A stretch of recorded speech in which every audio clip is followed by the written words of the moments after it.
studios are the best. They really are. Even though I keep building big studios, my heart is in the home studio. Everything that I come from is from a home studio background, and I apply it everywhere I go, even in a room like this. I hate that room. I'm so glad I'm out of there. I built a new one because it just didn't sound as good as the living room, but it cost way more money, unfortunately. Home studios are rad. Great records have been made in home studios. I was just playing some Beck Odelay. That was made in a living room. I remember reading about it was almost too crowded with books and shit for him to be able to do anything. But that's how that was made. And the Dust Brothers computer worked so slowly that while they were working on it, the two producers they made it with, he would listen through records, and that's how he found a lot of the samples that ended up on the record. And it's a living room. What else was exciting to know? Like OK Computer. They rented a house, the Radiohead album, with Karma Police, right? You think of that song, you think it's like this big Technicolor 70 millimeter experience, right? It's a house. I don't know, modern stuff like Billie Eilish, they do their stuff in a bedroom, her and her brother. How does it sound? It sounds good enough to be like fantastically well loved and received. There's just I don't know, what else did I find out? Like Sledgehammer, the Peter Gabriel song, home studio. So just because you're in a home studio doesn't mean that you have to feel like you're being held back at all, which is super exciting to me. Rocky, let me take that light off the end here. Oh, sure. Is it dipping down? Yeah. Like this studio is one that I did in Kensington 10 years ago, and when I left that one, where did I go? I think I went here, and I love that studio. That one was so much fun. That's just a dining room. But I made some rad records in there, and or this is a closet that I made into a rave cave. This is another one of the Kensington one. Here's the room I'm in right now. It looks really itchy. See that's all insulation to control the sound. And then if you snap your fingers right, it goes like that. Nice. And so that's with all the insulation covered up, some instruments. And, that's where I'm working now, and I really like it a lot. And then the reason I might be less well prepared for this than I wanted to be is because of this, which is what I've been doing last week. The room on the right is a new control room in this large hall that's at the building that I'm in right now. The room on the left is like a closet, and it'll be also dual purpose for isolation. So that was with the insulation going in. Now that's what it looks like today. I'm tired, but I'm very excited. So things, we don't have tons of time, so I want to tell you some things that will make your experience in your home studios much, much better. Because a lot of times it's not even money that will make the huge difference. It's just knowing how to, where to put things, how to arrange your room, and maybe coming up with some creative ways to use your space, whether it's like a studio apartment or a house with a garage and a kitchen, or maybe like a big tiled bathroom. There's so many things that are really exciting. But we'll start with the basics, which is if you can't hear what you're doing, it's really hard to make good decisions, right? Where am I going? Okay, here we go. So this is really key. There's a few really important things.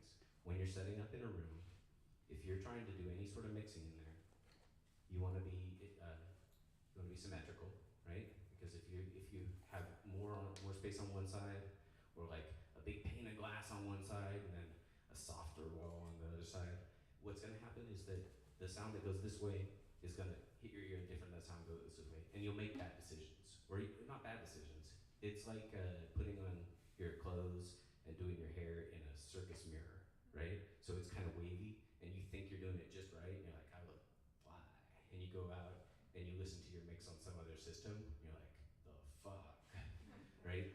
It's the same thing with a mixing environment. So what you can see here is a few different things. The room, this is just like, imagine this is a bedroom, right? It's symmetrical. That's important, if you can do it.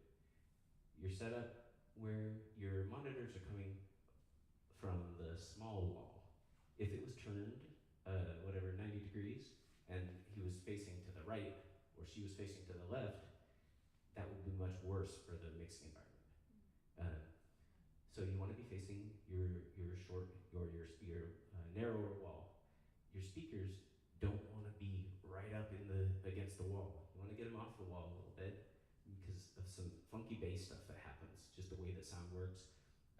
Either you want to be right up against the wall and with some absorption behind them, and I'll show you some absorption possibilities in a sec, or you want to come away from the wall like 2 to 3 feet.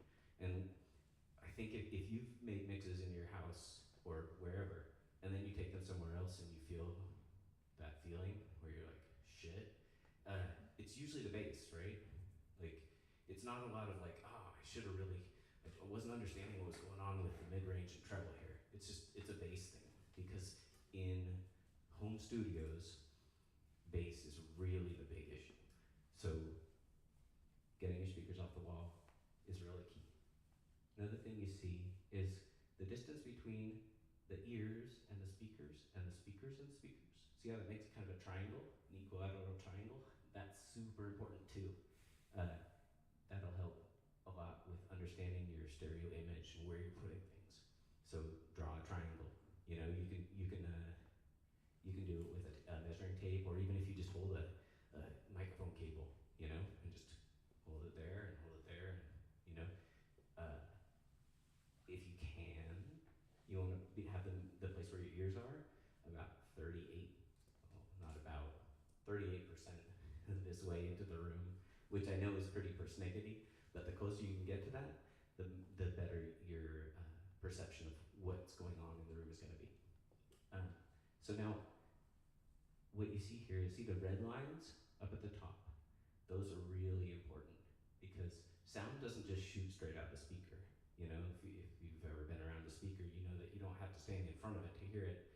What's going on is the sound goes everywhere. It might project like most powerfully directly out of the speaker cone, but it's also going in like every direction. But the key ones are the places where if you put a mirror against the wall and you sat right where you're sitting to mix, where can you see the speakers? And so it's the places where the red line hits the wall.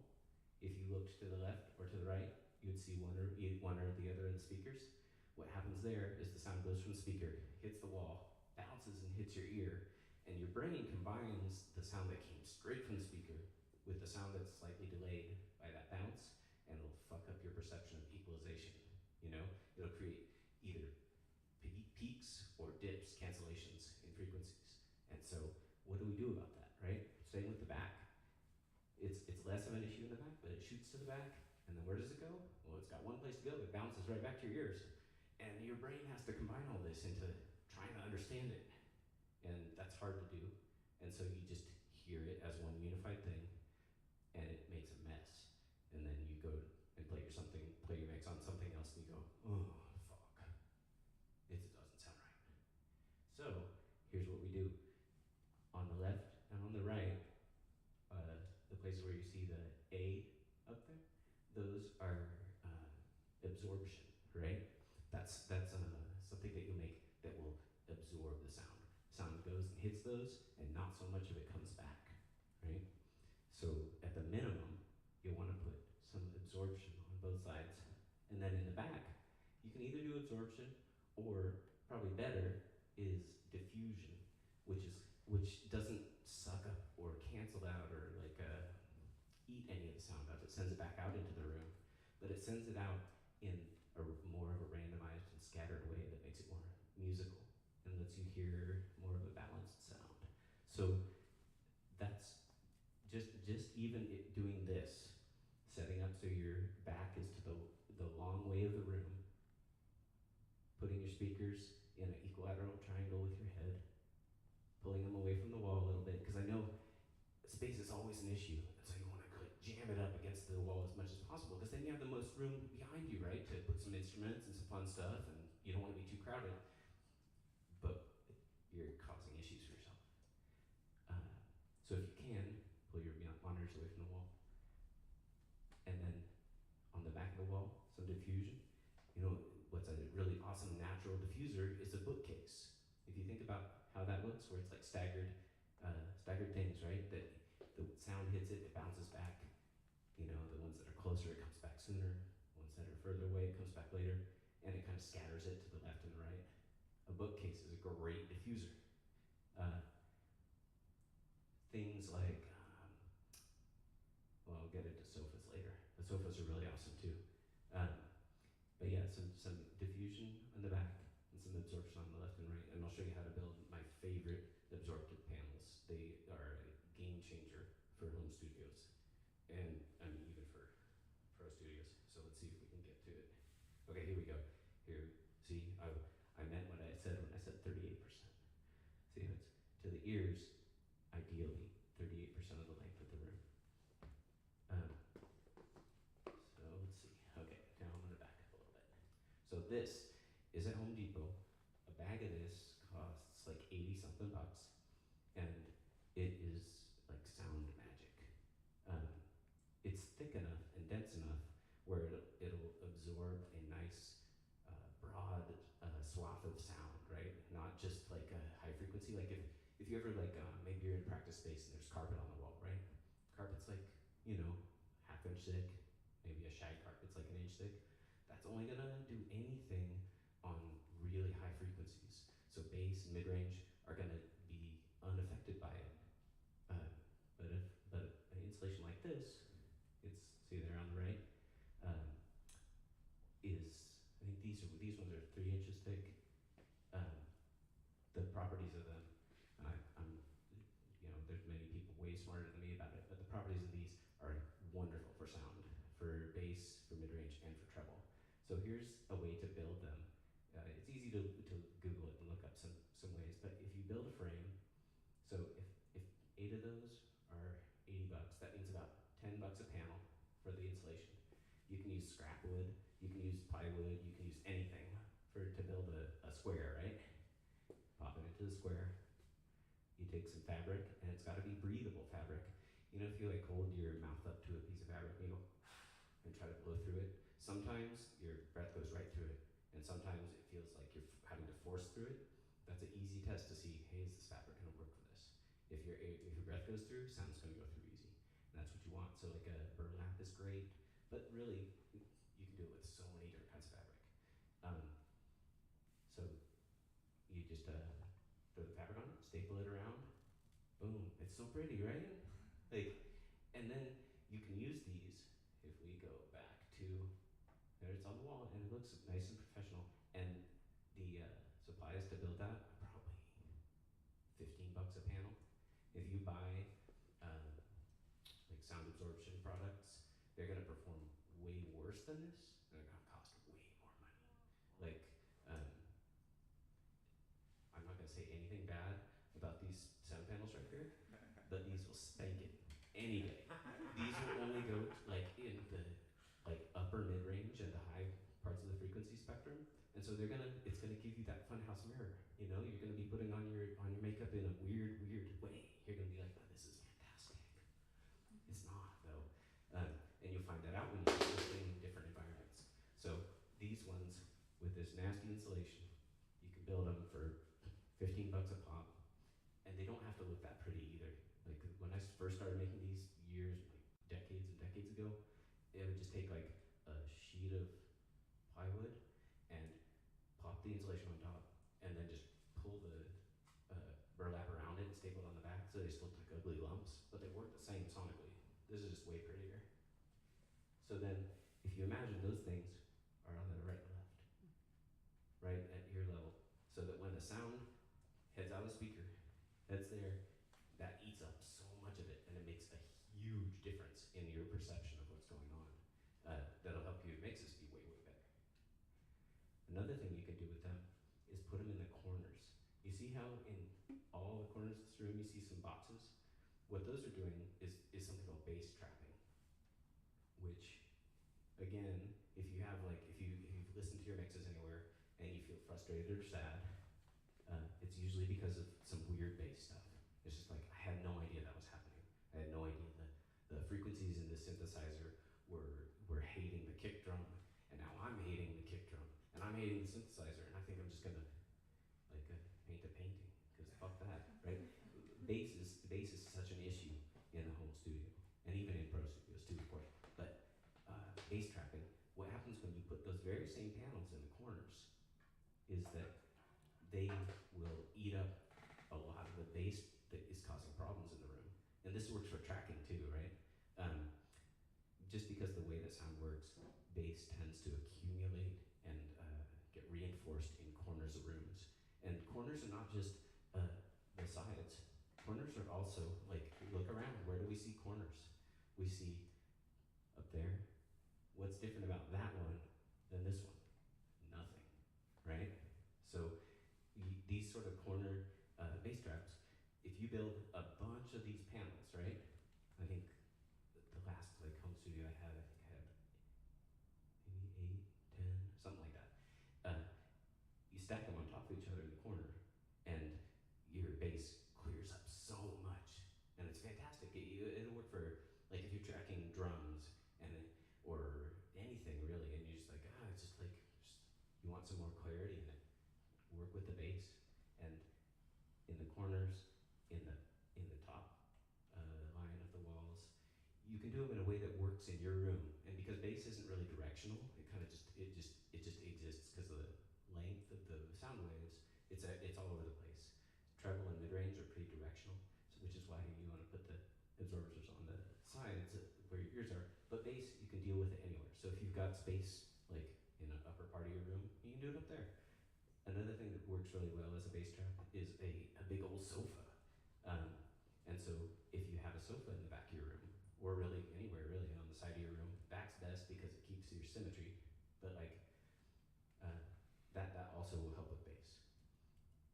This is another way to do the corner bass traps. These are more expensive because you can see it would use a lot more material. See how this is just kind of like a big ice cream sandwich of insulation? And you could do that with it, right? Well, this one, these are the regular panels. Those are the first ones I showed you how to do. And so this is one way you could do it, right? It's treating the 4 vertical corners for bass trapping, and then above the mix position, it's also doing that one. If that didn't work out for your room, you could also do that, right? For example, if there was a doorway, or whatever feature of your space that doesn't work, you could put the bass trapping anywhere. You could also do that. That's the bathroom. So bass is really key, and bass trapping is super, super helpful. And to build that many, right? Let's see, there's 1, 2, 3, there's 9, there's 17, 21 of them. If they cost $15 a piece, that's not that much money. That's less than $400. It's gonna take time to make them, but it can be kind of fun if you listen to good music or a podcast or something like that. And then the performance of your room is gonna be dramatically increased, which is so wonderful because it's so easy to spend $350 on whatever, right? On your bathroom. But doing this is gonna make such a dramatically bigger difference than most anything else that you could do in your studio. So you can read plenty about it online. Just look up bass trapping or sound absorption, DIY sound absorption panels, and find some great tutorials. A lot of people have made instructables for them or things like that. And all the stuff you can get at Home Depot or Lowe's. I'm gonna go on and talk about your space, because that's the coolest thing about home recording is that you have access to whatever you have access to, right? Whether it's a bathroom or a garage or a porch or attic or whatever, right? And one cool thing to do, I guess this doesn't really do it. I'm not going to talk about this right now. I'm going to talk about this. Something like this is cheap. I think these are $80. And what this is it's a snake. That means that on one end of it, yeah, they have the exact one right there. On one end of it, there's the box, and you can plug microphones into it. You can also plug headphones into it. This one has TRS quarter-inch inputs as well as microphone inputs. And what that means, it's fantastic.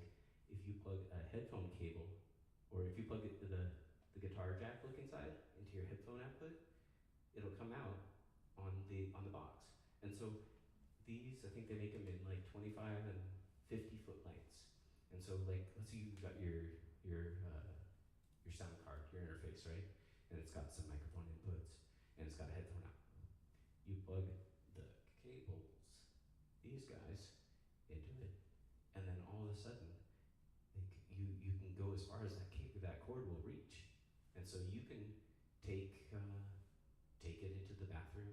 Like if you've got a tiled bathroom, that's magic. Like tiles are just like so much fun for sound, right? You could shake your tambourine or sing your backups or your harmonies in the bathroom, and all of a sudden it's like recording everything in the same room and with the same microphone can be like sort of like like a desaturated photograph, right? Like where it's sepia tone or whatever, right? Where you kind of it can be really wonderful, but you want a rainbow sometimes. And so when you can get to different places, every place sounds so different. Like this room, like sounds like this room, but if we went in that room and did that, it would sound super different, right? A snake, not super expensive, and opens up the entire world of where the snake can reach to. Both for tracking, like you can do your guitars in the kitchen. You can do you can put anything anywhere, and it's gonna be different. And every space has its own vibe and sound. Unless you live like in a house where it's like carpeted everywhere and all the rooms are the same size, and what else? They all have sofas in them. But oftentimes that's not the case, right?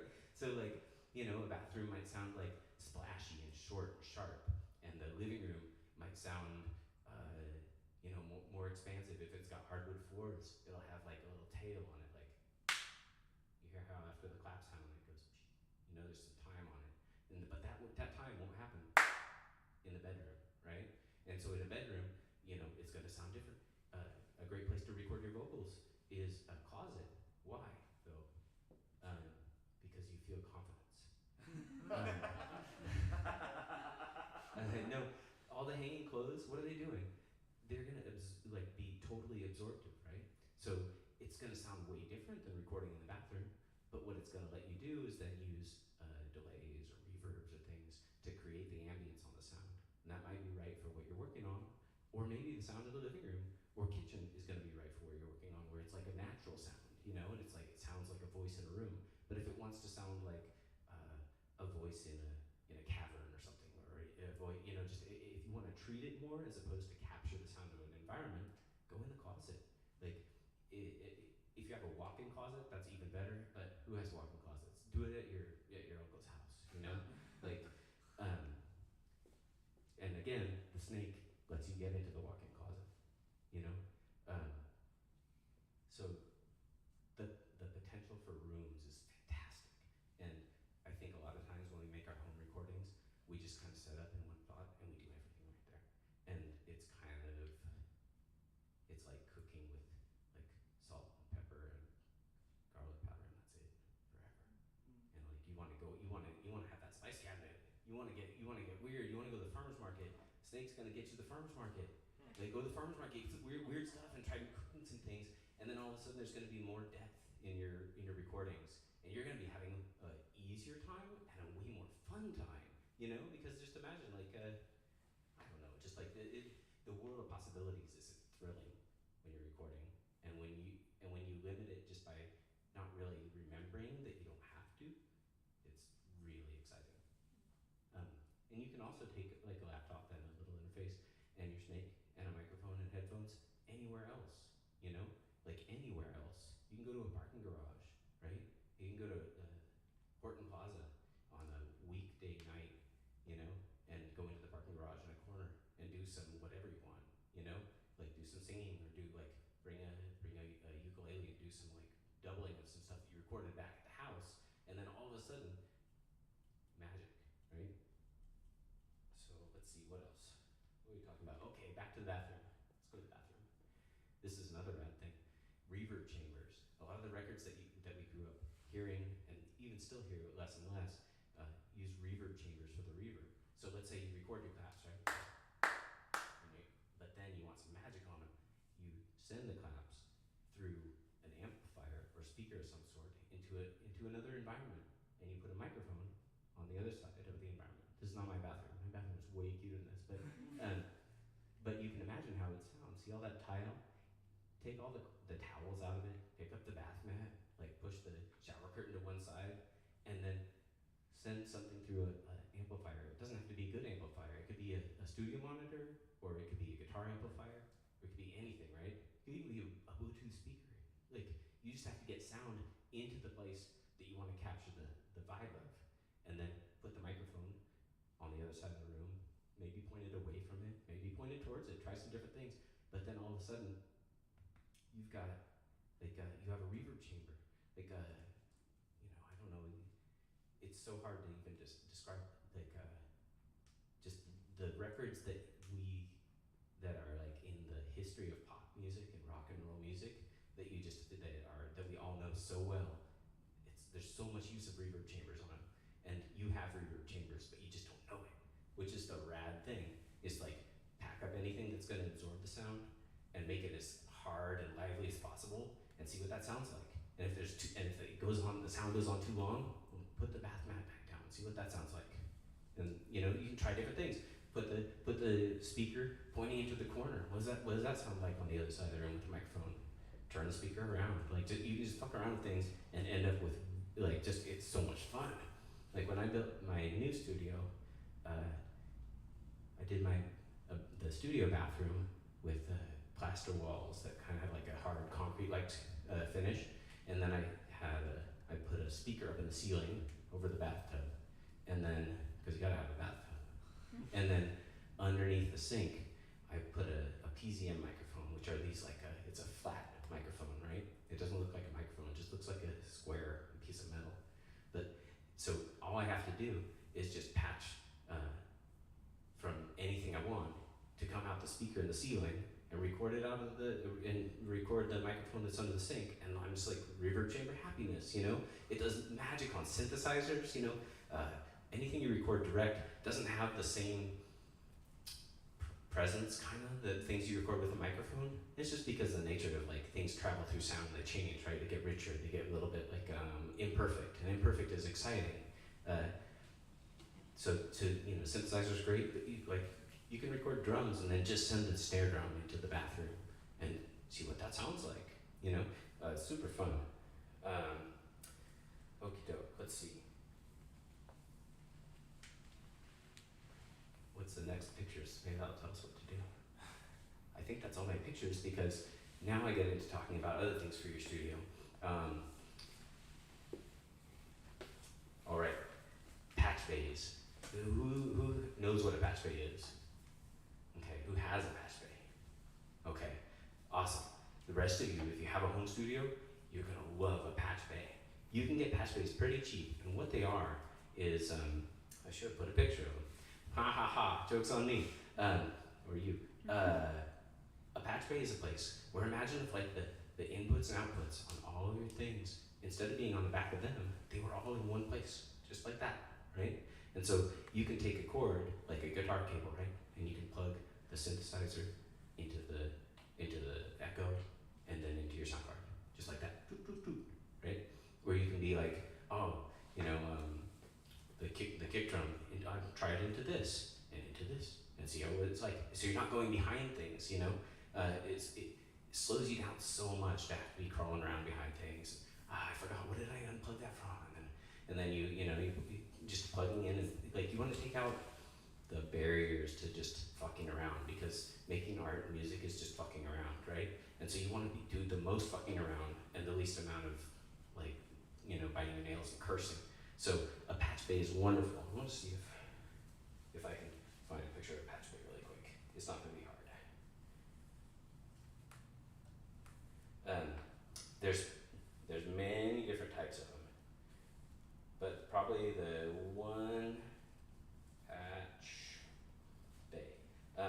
They're probably the kind that you're gonna wanna get into because it's gonna be affordable and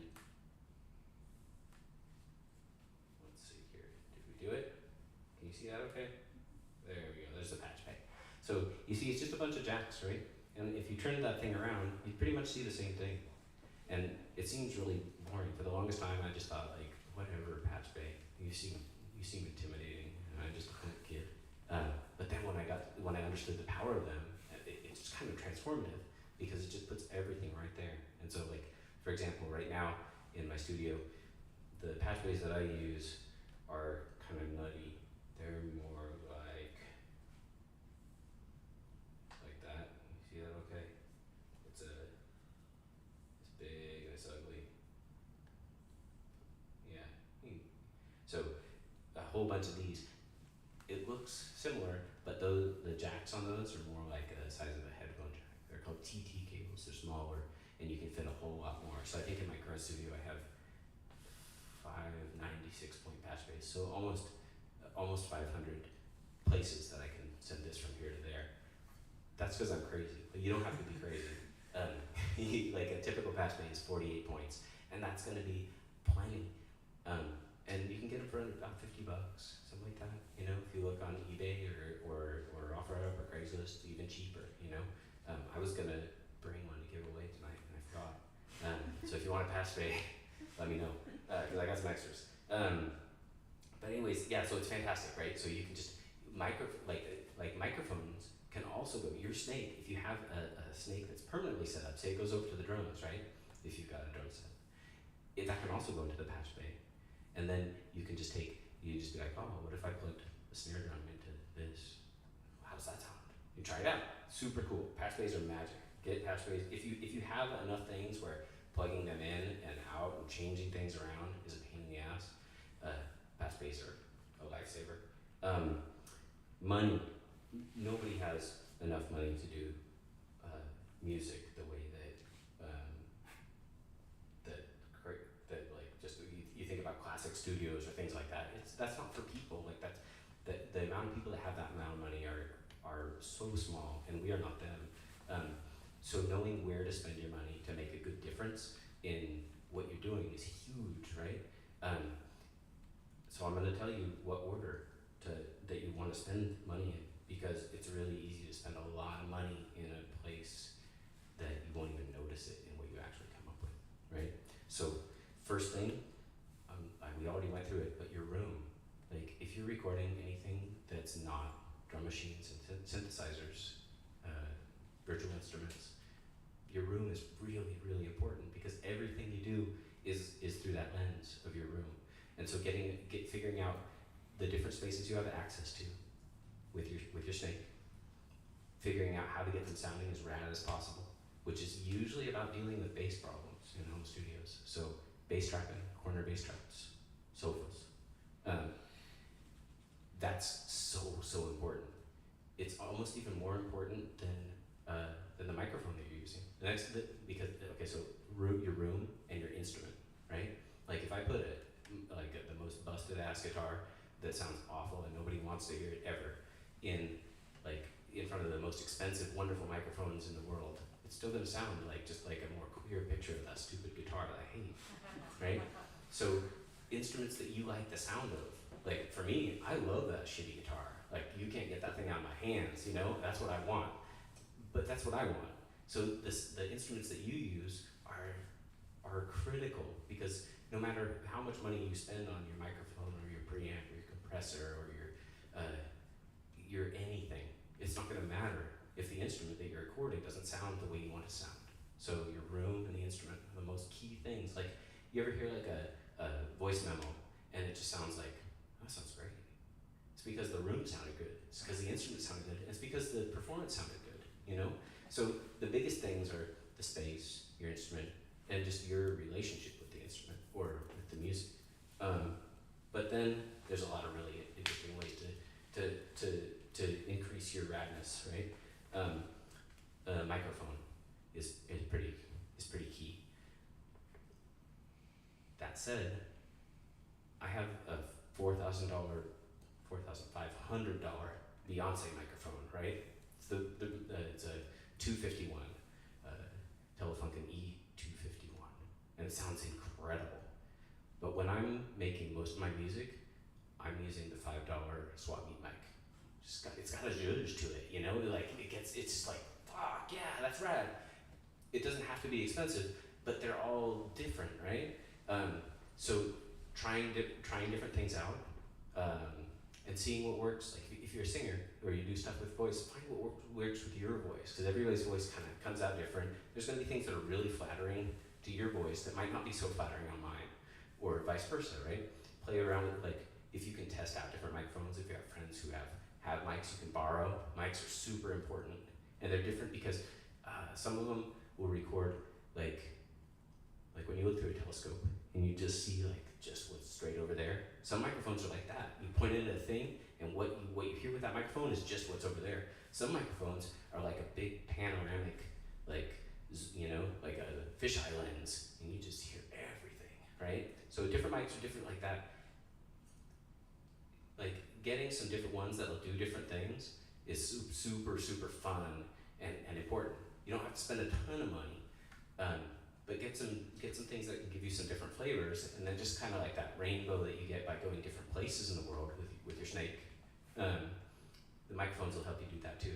And a lot of microphones will have a variable, what's called a variable polar pattern, which lets you kind of like focus it, like the telescope, or fisheye it, you know, just with a little switch on it, which is super, super cool.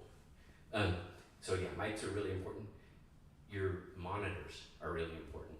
That kind of like is the monitors are a little bit related to the getting dressed in the circus mirror thing. Like some monitors, it doesn't matter what room you're going to put them in, they're still going to give you a little bit of a skewed picture of what you're doing, right? Other monitors that they don't even have to be insanely expensive or anything, are going to be more balanced in their representation of the sound. And if you think of it like the circus mirror, like the funhouse mirror, if the sound representation isn't balanced and close to honest, it's really hard to make decisions, because you can't trust your ears, you can't trust the monitors, you can't trust the room you're in, and so you're just kind of guesstimating, you know? There's a really cool way around that, or not around it, but to kind of help deal with it, is whatever it takes, whether it's like some long cables or it's long cables, it's not anything else. Make it so you can listen to what you're mixing off of your, whatever you listen to music with in your house. Because if you know what records sound like that you like on your stereo or on your Sonos is a problem, because you can't really plug things into it unless you have the one of them. But like whatever you listen to things on, make it so it's real easy to listen to stuff on that. Because like you can spend hours mixing, going down the rabbit hole of just like, this is perfect. And then the first time you take it over to like listen to it somewhere else, you're like, what have I done, right? So make it easy to throw it over there, even just for, then, you know, mix for half an hour, and then you're like, okay, now I'm just gonna listen to it in the kitchen, like on the radio or the stereo that I listen to stuff like while I wash dishes on, and all of a sudden you get a lot of insight. Super, super key. But yeah, monitors are key, but you can get some really good monitors again for just a few $100s. And again, just like microphones, monitors are kind of real individual. Like there's some monitors I can work with for 10 hours and just be thrilled, and I'm just like, I love music and this is the best and I'm having so much fun. And there's other monitors that like 15 minutes with them and I'm just like, yeah, I think I'm done. I'm gonna go away. I don't like this.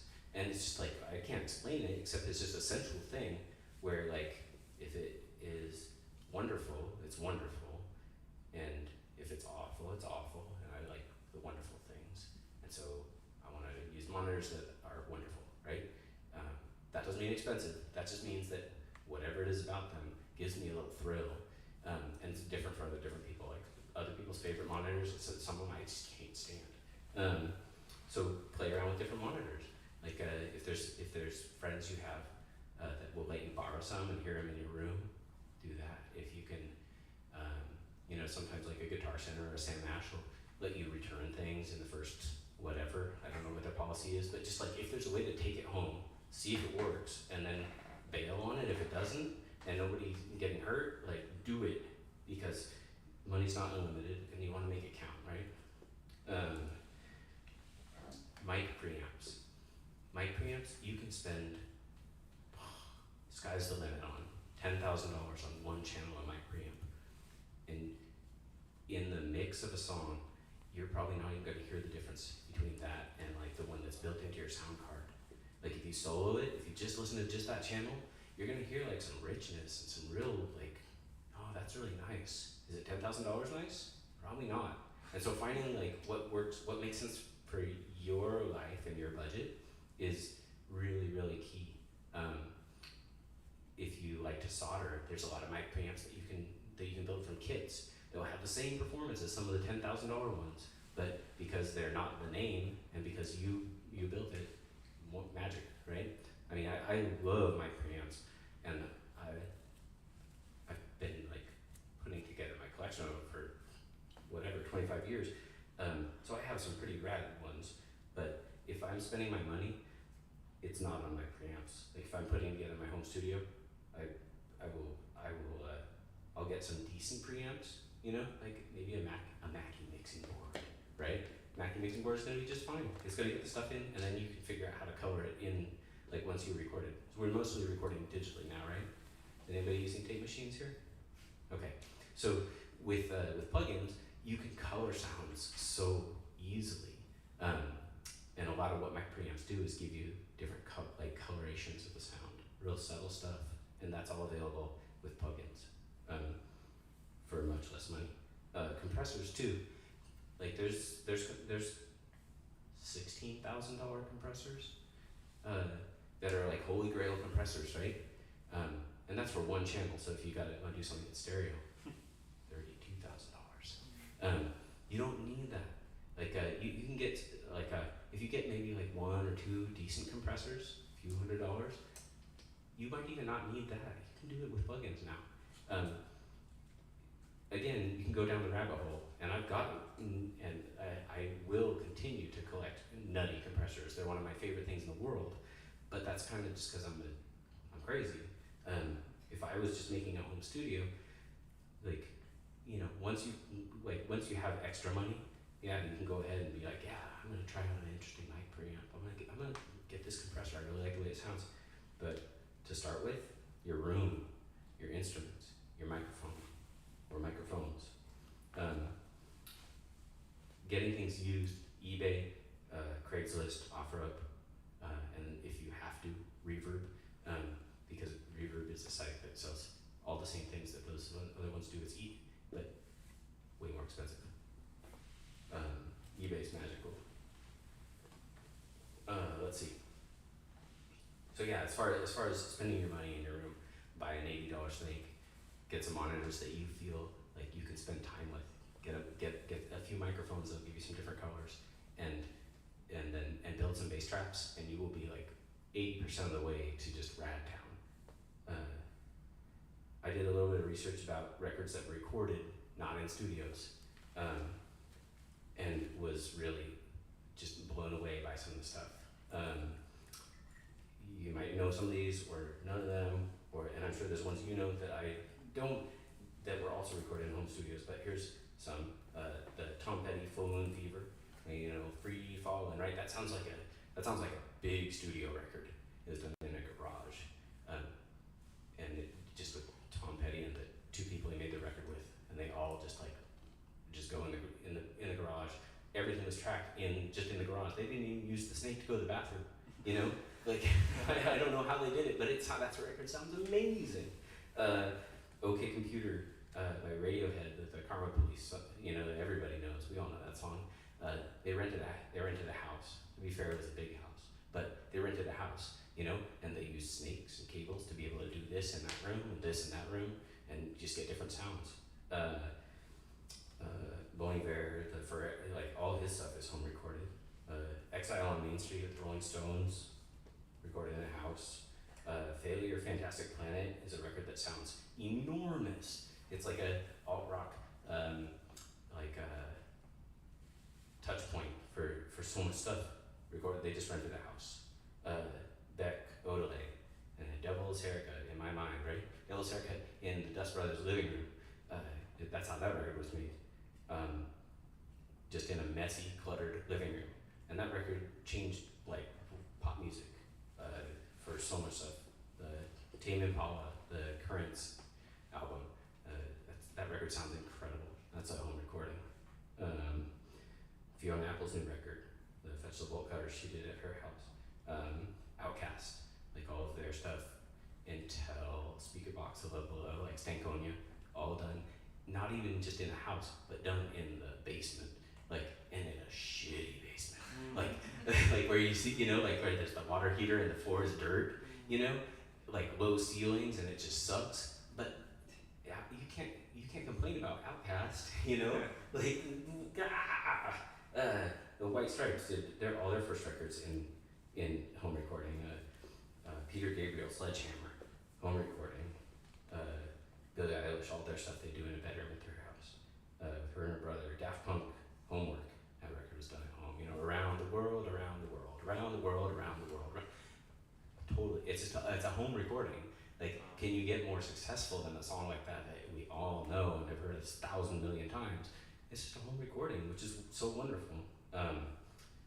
Eurythmics, Sweet Dreams. Like, that's another song that's just like, that just is bedrock for pop music, right?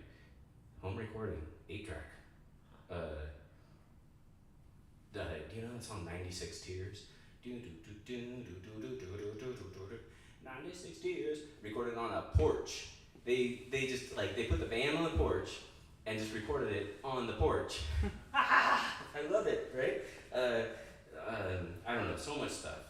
Fugazi's, all their early records were recorded in Don Zientara's basement in Virginia. Sufjan Stevens did all of Illinois record with 2 SM57s and a C1000, which is one of the most horrid mics I've ever encountered. Like, I had one of those for a little while, and I wanted to burn it to the ground. And he put it in a kick drum, and it worked.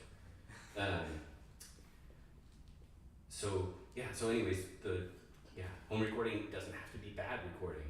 It's just like, if you use like the fundamental concepts about acoustics and then creatively apply your space, it can be magic. And again, like everyday items that'll totally help.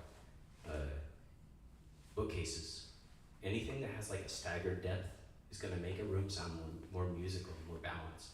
Like hard walls like these, they're all sending sound back at the same time, right? My voice goes over there, comes right back, and it's all flat. And so it's gonna kind of color the sound in a way that if the wall is like just varying depths, it's gonna be way different and more musical. It'll sound nicer, more rich. Glass, like windows and mirrors in your control room or mixing room or tracking room are totally the enemy, because this wall, at least, there's a little bit of the drywall texture on it. You see how, like, when you run your hand across a wall like that, it's got a little roughness to it, right? Glass and mirrors have none of that. All the sound is just like, is as hard, the reflection's as hard as you can get. And so, just, I don't know, have a blanket you can hang over the mirror, or just like tack two nails up at the sides of your window and be able to hang a towel over it when you record or mix.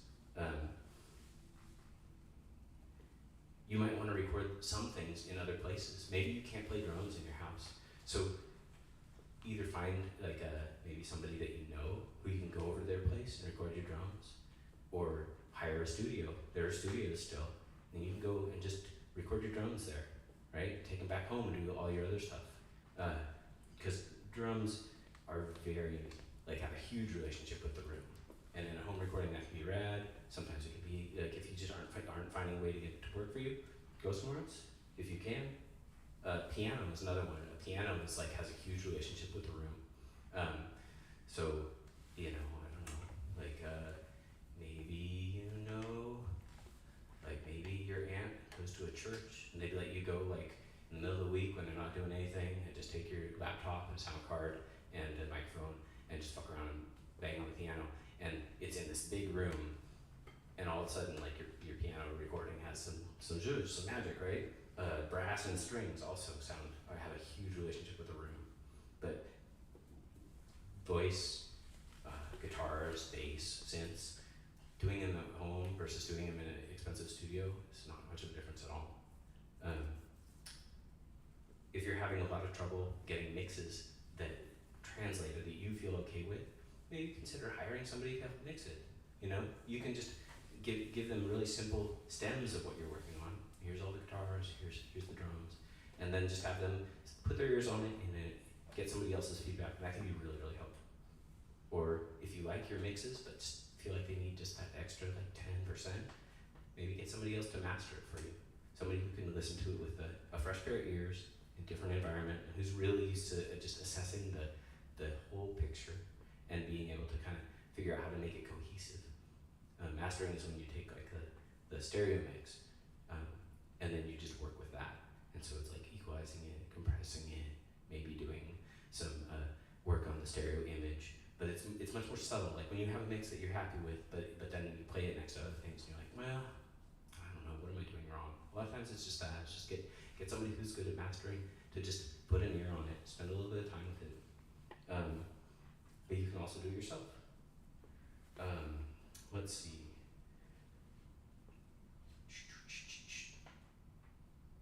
If you have the choice, the extreme luxury of choosing different rooms, like to set up as your mixing room, as your main room, the dimensions of a room are hugely influential on the way that it sounds.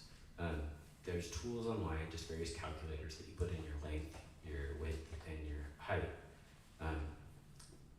That'll tell you if you're going to have some problematic, they're called modes, where frequencies build up. And so I can't explain it to you right now because it's a lot of math that my brain doesn't do, but the online calculators do it. And so when I'm thinking about like, okay, I'm going to build a new room, like when we did, which one? This one on the right. Nope, not that one. Well, this one.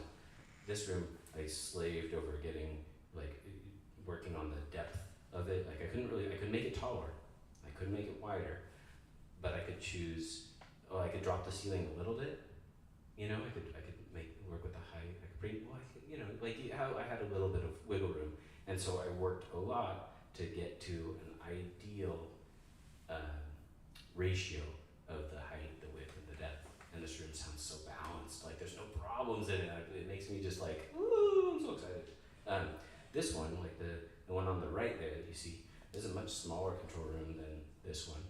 But still, I was able to put in the dimensions and just tweak it just a little bit. Like, oh, I'm gonna push the left wall out like 4 inches here, and that's gonna avoid some problems with acoustics. So I'm not saying you can build new walls all the time, but if you have like, for example, like a bedroom that you could set up in that's square, or a bedroom that you could set up that's rectangular. Like, I'll tell you right now, the rectangular one is gonna kick the ass of the one that's square. Because when you have a square, all the frequencies that are reinforced by those distances between the walls are going to build up, and it's going to put you in an acoustic bit of hell. So square rooms are a nightmare. So you have choices. If you have choices with where you set up, like check out some of the online calculators, take a tape measure, figure out what the dimensions of the room are, the rooms that you have the potential to use as your mixing room are, and then you'll get a lot of really helpful information about what you should prioritize. You might think, oh, this room's bigger, and so this is the one I want to use because it's going to be more comfortable. But then the math might tell you that the smaller room that didn't seem as rad for doing your mixing in is actually going to give you a way more accurate picture of what you're mixing. And so then set up in there, try it out. Let's see. Yeah. Okay. Yeah. This is just choosing the right room, super key. You in a recording studio you want high ceilings, but in a lot of houses you don't have that. So if you can, you want to pick a room that has a solid wood door instead of a hollow one. Like you knock on some doors and it's like this thick, chunky donk donk donk, and some just sound like a hollow piece of like cardboard, fiberboard. board or whatever, the solid core one is going to stop a lot more sound from getting out and bothering your roommates or neighbors or whatever. The less windows, the better, because glass is really hard, and then also a lot of sound goes in and out of windows. It's hard to make them stop sound. And then if it's your mixed room, it's going to make it easier if the floor is carpeted, because that's going to, even though that's only going to affect the higher frequencies, like we talked about, like with the thickness of carpet not being so efficient, your bass trapping will work on your low and mid frequencies, and then you'll be hearing more of the sound that comes from the speakers and less of the sound that's bouncing all around in the room, right? Super, super helpful. Yeah, the walk-in closet, or if you have like a roommate who's a pigsty room, right? Just clothes everywhere. How do you even live in this? Maybe they'll let you use your room for their room for tracking vocals, right? You know, you can be like, I'll do your dishes. You know, or if you've got I remember my sister-in-law stayed with us for a while, and she had a stack of clothes this deep on the floor. It was insane. I'm like, Ruby, why? But that room would have sounded wonderful for vocals, right? So just like, you know, there's stuff like that will help. I guess the other thing I would talk about, and we're pretty much at the end, but the one thing is the difference between soundproofing and sound treatment is huge. Soundproofing is what you do to keep the sound out of your room or from leaking out. Like if you're trying not to have your neighbors hate you, you want to try to do soundproofing, and that's done with making things airtight and with mass, right? So thicker walls and sealing up gaps. You know, even if it's a sort of thing of like, well, your door has a crack at the bottom, and your roommates don't particularly like it when you're mixing. You know, you could just roll up a towel and put it on the bottom of the door. That's soundproofing. It's trying to stop sound. Like if you take turn off the lights inside the room, turn on the lights real bright everywhere else, and see where you can see sound, light coming through. Well, if you can see light coming through, sound's coming through too, and then figure out a way to plug it up. Sound treatment is what I'm talking about with the absorption panels and the diffusers, and that's going to affect the sound of the room, the sound in the room. You know, your neighbors will still hate you, but you'll be really happy with the way it sounds in your room. So there's this balance of the two of them, you know, and I think that sometimes, at least for me, it did. I confused the two for a long time. I just didn't know the difference. I was like, well, yeah, you do soundproofing, right? That's or sound treatment. I don't know, whatever. You do stuff with the sound, right? Yeah, but those are super different. And so figuring out what it is that you're trying to do is key, because there's two different approaches. I think that maybe should we do, if anybody has questions, like I love this stuff so much, I could talk forever, but I think it's time for questions. You have a question, sir? In this picture, you originally called it the hallway. Mm-hmm. Is that going to stay just like a common area, or does this become a room that is a live room you record in? It's gonna be both. So this hall that you see here, the bicycles, and you can see even I think where can I zoom? No, yeah, okay. You see those guys? Those panels under the milk crates and the bike helmet? There's some of those ones that I was showing you, right? I'm not using them right now, but they're all stacked up right there, waiting to go somewhere good. This is gonna stay a common area. It's about 2,400 square feet big. It's huge. Like when you have it goes, it sounds so cool. And so that's why we want to build that control room for this one, just so it's really easy to just set up some drums or whatever in here and just do like some simple tracking in there. Because the other studio, like on the other side of the building, this one is very controlled. And so having a space that's like, again, it's just kind of like the snake and going to the bathroom and the living room, like. But this is like an extreme version of that. So here, you know, I can be in this big wild room, or be in a really tight, controlled, deadened booth, or in the bathroom with the real splashy sound. It's the same thing as home recording, but it's just, I mean, it is my home too, but yeah, crazy. Is that insulation the special rock wool, or is it just It like? is. Okay. Yeah, that's the rock wool. Anytime, if you had your choice of building a space from scratch, anytime you're putting insulation, you might as well put that stuff in, because It's more expensive, but and so choosing where you want to use it is, you know, it depends on your budget really. Like it'll stop a little bit more sound inside the walls than regular fiberglass insulation, but where it really does its magic is when the sound can get right to it. In this picture, this is all covered up with drywall. Like where are we at here? I don't know. I remember the picture. Yeah. So right now it's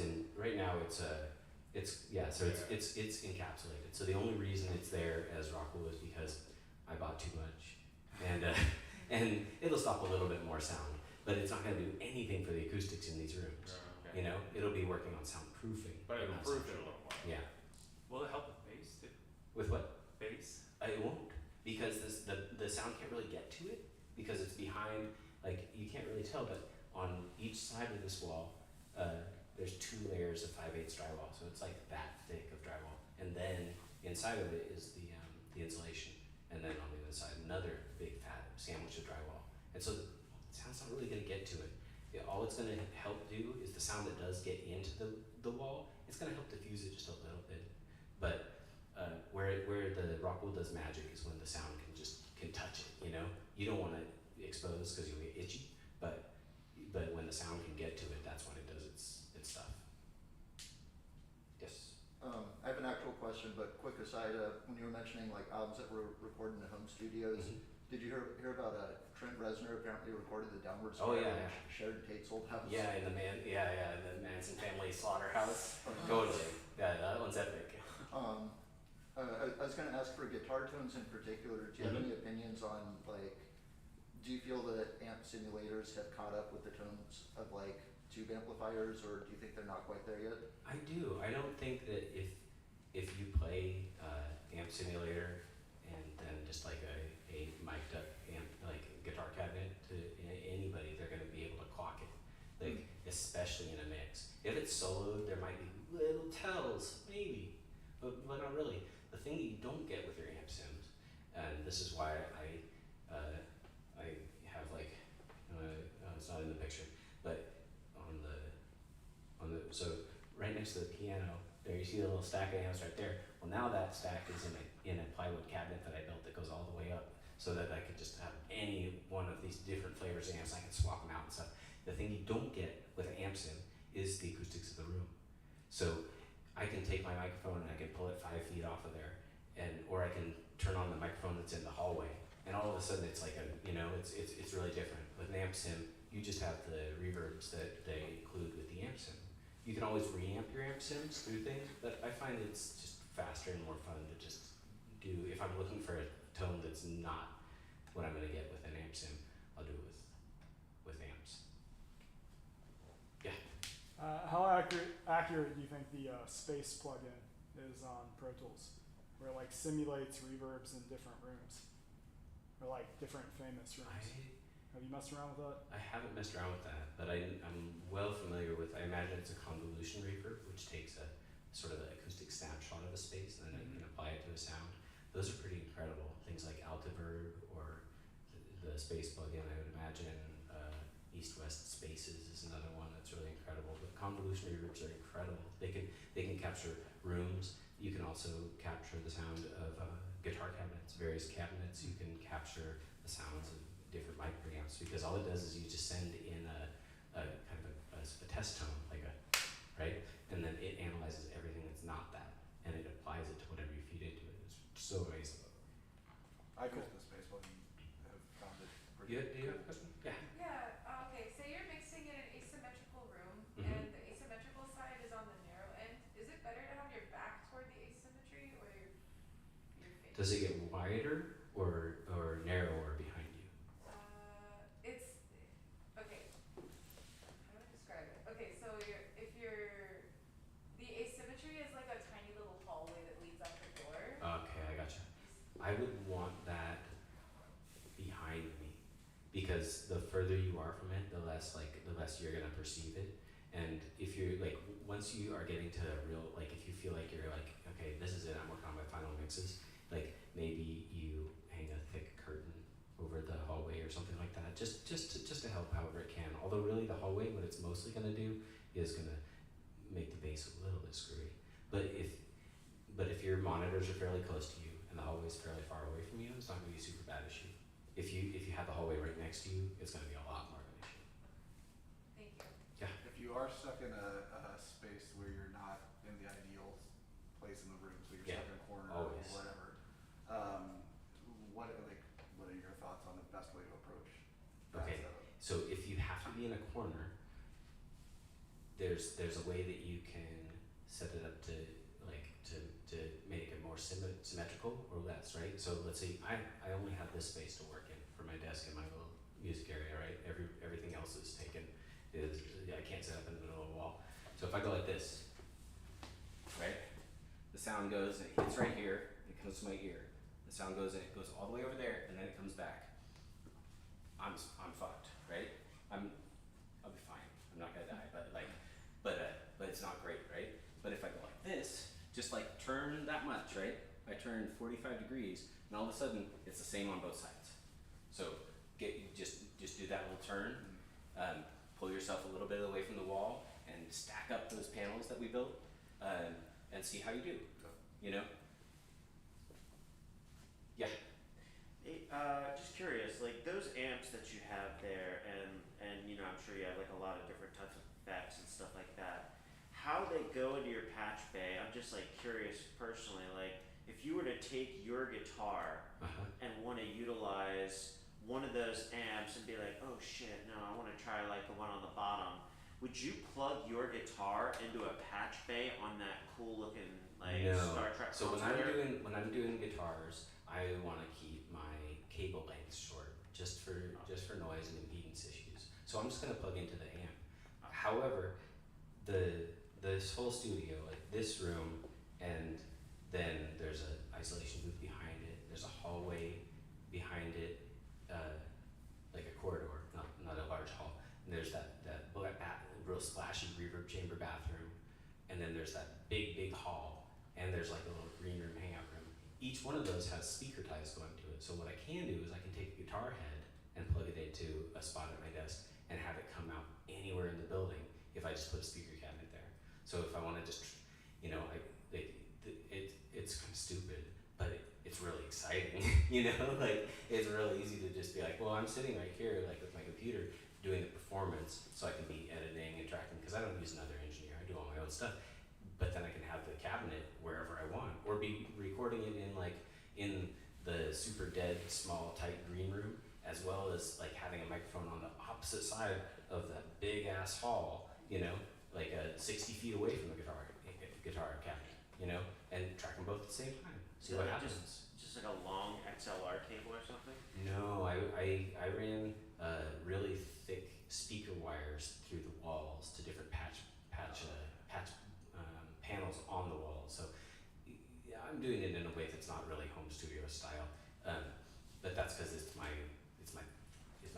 thing. It's my vocation and my hobby and my it's the thing for me. And so for me, like I go a little bit ham on it. But you can just take a long long speaker cable and just run it to another room and have your head next to you, so you can play with the EQ and the gain and just see how it sounds, you know? Cool. Yeah, if anybody has any more questions, feel free to ask. Thank you so much. Yeah, That was I'm so awesome. stoked. This stuff is thrilling. I hope that you have a really fun time doing recording, because it's so much fun. And let me think, what was I gonna say? I was gonna say we're having a raffle at the end of the movie tonight, where if you win, I'll give you two of these panels over here. Oh, yeah. Where are they at? So let me think. I'll think of a number between 1 and 1,000,000, and the first person to guess it wins. You don't even have to take turns. 3. No. 768. No. 666. Yep. All right. What a lucky winner. All right. So I'm in City Heights. So you got to pick it up, because I ride a scooter. But if you want to pick it up, I'll give you my email address. That was quick. That was 1 in 1,000,000. Just saying. All right. Thanks so much, everybody. Thanks, Raptor. Thank you, Raptor.